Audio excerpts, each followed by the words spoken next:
In today's video, I'm going to show you the perfect workflow to animate characters inside Iclone 8, so stay tuned.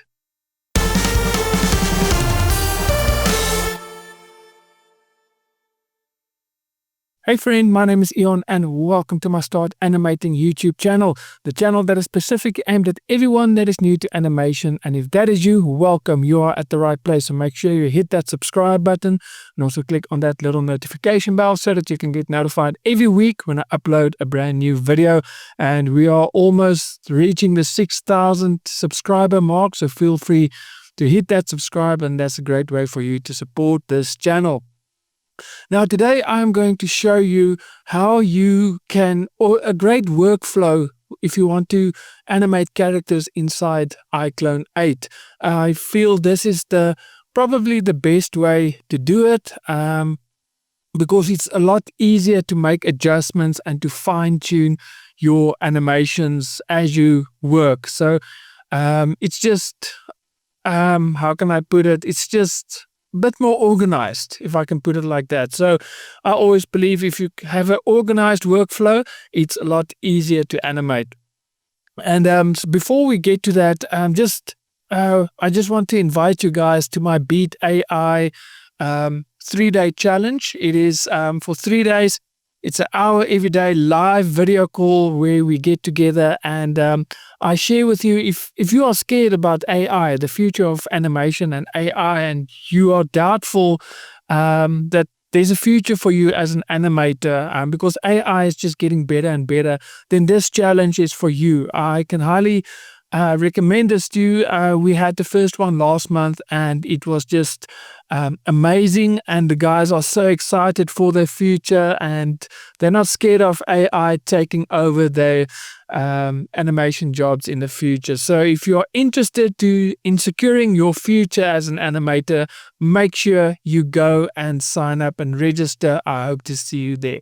So today we are going to look at how you can animate characters inside Iclone 8. It's just, I want to show you a workflow. So this is not how to animate your characters. This is just a nice workflow that I feel that if you implement this, you're going to animate so much easier. And I think your animations at the end will also look a lot better because you have a lot more control over it. It will look a lot more realistic and natural. And if you want to fine-tune or fix issues, it's a lot easier. Okay, so here is a character, one of my characters for the movie that I'm working on. Again, if you are interested to see how I make this film, I'll also put a link in the description. And now I call it my movie project.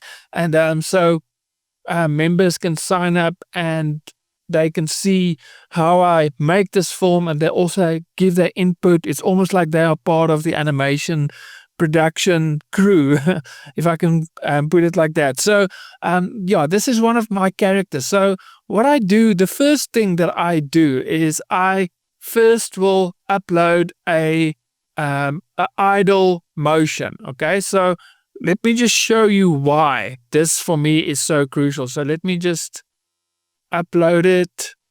Okay, so I'm just going to zoom in a little bit. Okay, so if I'm going to press play, what you're going to notice is she's going to breathe. There's a little bit of a natural movement.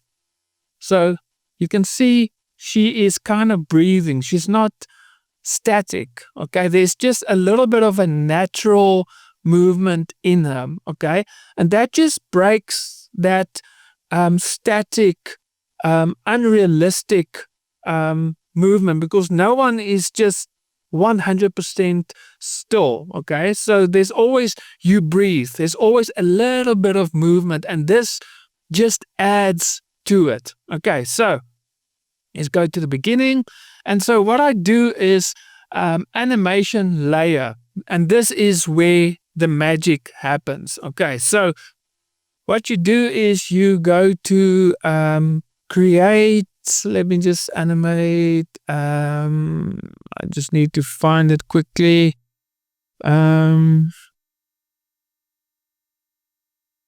It's not that. window, animation layer. There you go. It's under window, animation layer, and then you get this. Okay. So what you do is for every body part that you're going to animate, you should create a layer. And the reason for that is it's a lot more organized. If you just want to change the one hand, it is a lot easier for you then just to go to that specific layer and make the adjustments. If you're going to animate the entire body on one layer, it's going to start to become very confusing, especially when you want to fine tune timing. Okay, so this for me is a no-brainer. So what you do is you create a new layer. So, and let's say we're going to call this left arm. Left arm. Okay. So you'll see there's a color code, and it will also be here in your timeline. It will show you that same color. Then you know you are animating on that. Okay, so let's go, and now we can go to animation, and why am I struggling to find everything? Edit motion layer. There you go. Okay. So now let's say we go to frame 50. We set key, and we just want to I just want to make sure I've got okay, so we've got the motion. Okay, so motion layer, there you see I set the key, and now I want to place her arm on her lip. So I'm just going to remove those dots. Okay, let's say at keyframe 70. Okay, and this is now exactly why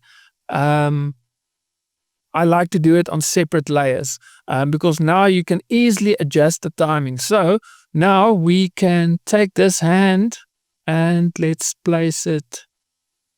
Oopsie. We place it on her hip, and I think let's just bring this elbow out a little bit. And like so. And now we can place her hand. Let's just do that and that.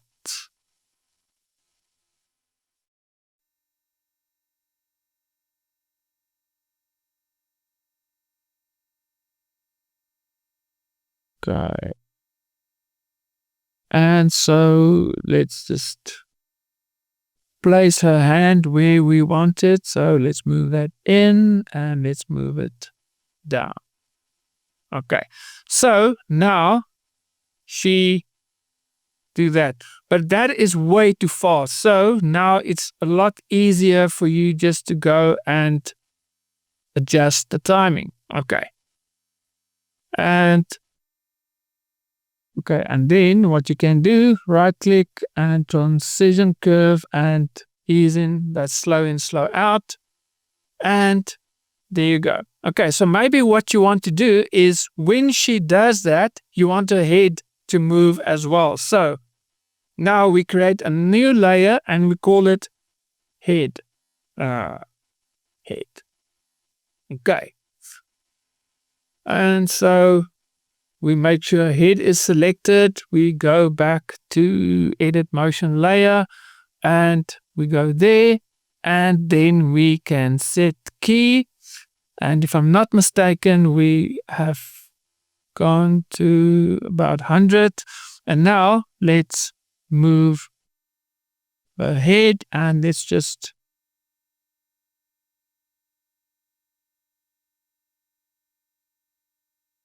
do that. And maybe tilt the head a little bit like that. Okay. And then again, we can transition curve and slow in, slow out. Okay, so, and when we press play, there you go. So you can see, first of all, there's some natural movement with her.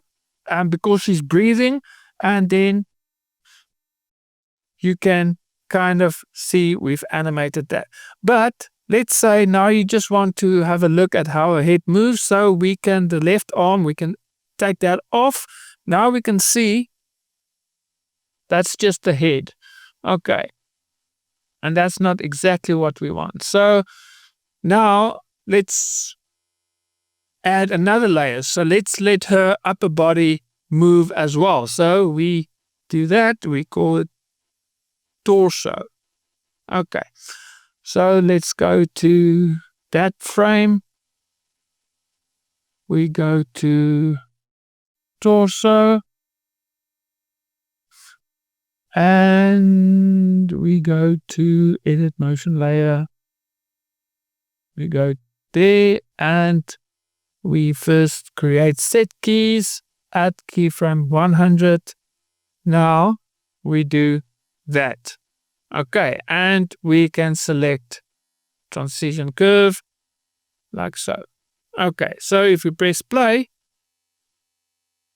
there you go. But now her head is in the wrong place. But now it is a lot easier just to go and fix the head, because now we click on the head layer, and we just undo. We just change the head right there, and there you go. And so let's do the other arm. And so we just add another layer, and now we can say right arm, and we're at the right place. So right click there, set keys for right arm, and at 100. Let's see, what can we do? Let's also put her arm on her hips. So we do that, but I want her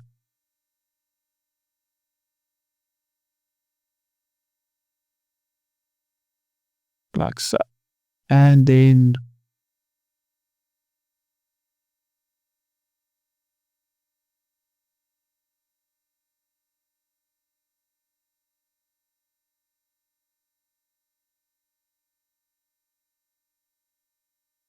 just undo. So let's just do that again. Oh, wrong joint. So let's shoulder there, and let's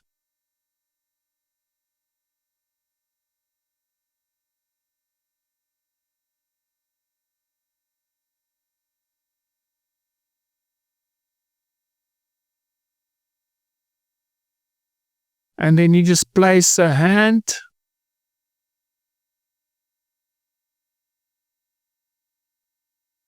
And if she's there, that's a little bit too unnatural. So let's just move that back, and let's place her hand again.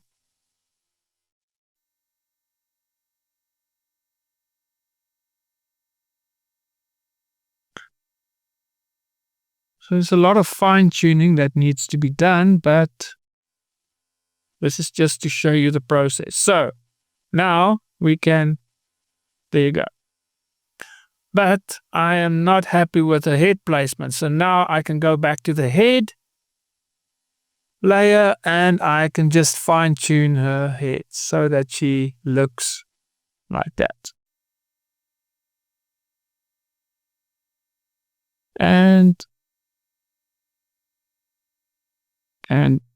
let's just undo, because there's on the wrong keyframe. There you go. So let's do that.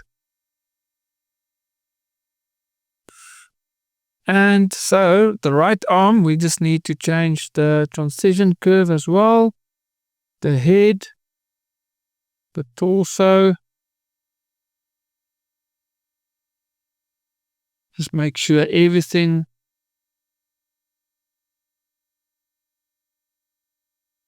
there you go.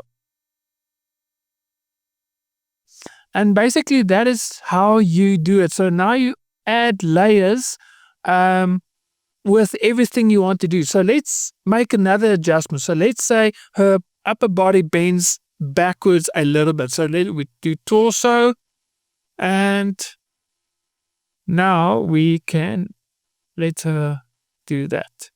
Okay, but now her head needs to be tilted back, and we do that. I think that looks a lot better. So now we can go, and there you go. And now it's much easier if you just want to fine tune the timing. So let's say it is a little bit too slow. So now we can maybe push it to 90. 90. 90. 90. And for a little bit of realism, you can maybe let the right arm start a little bit later and end later as well. And then maybe the head also a little bit later, but ends. So it's not 100% perfect. So you kind of fine tune it a little bit to give it a little bit of that inconsistencies, because your body everything doesn't move, start and finish at the exact same time. So now you can maybe fine tune a lot of these things a little bit just to make it look a lot more realistic. So torso, maybe do that.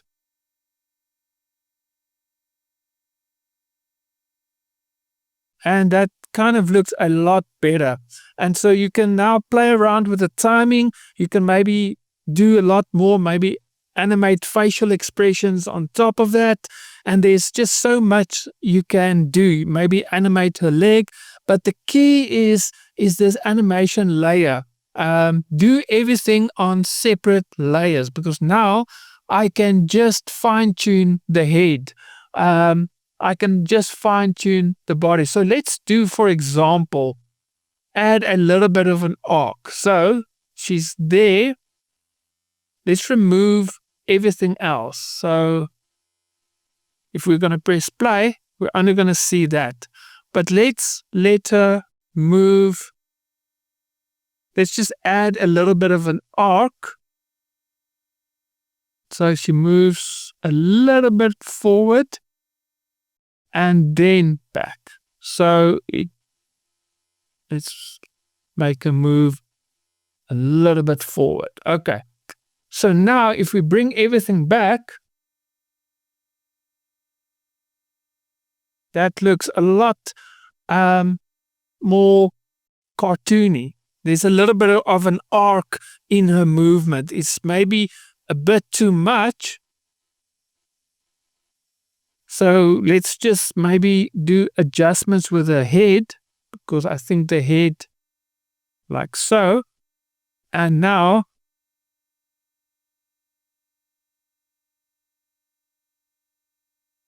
I think what we can do, let her head be there at probably the same. There you go.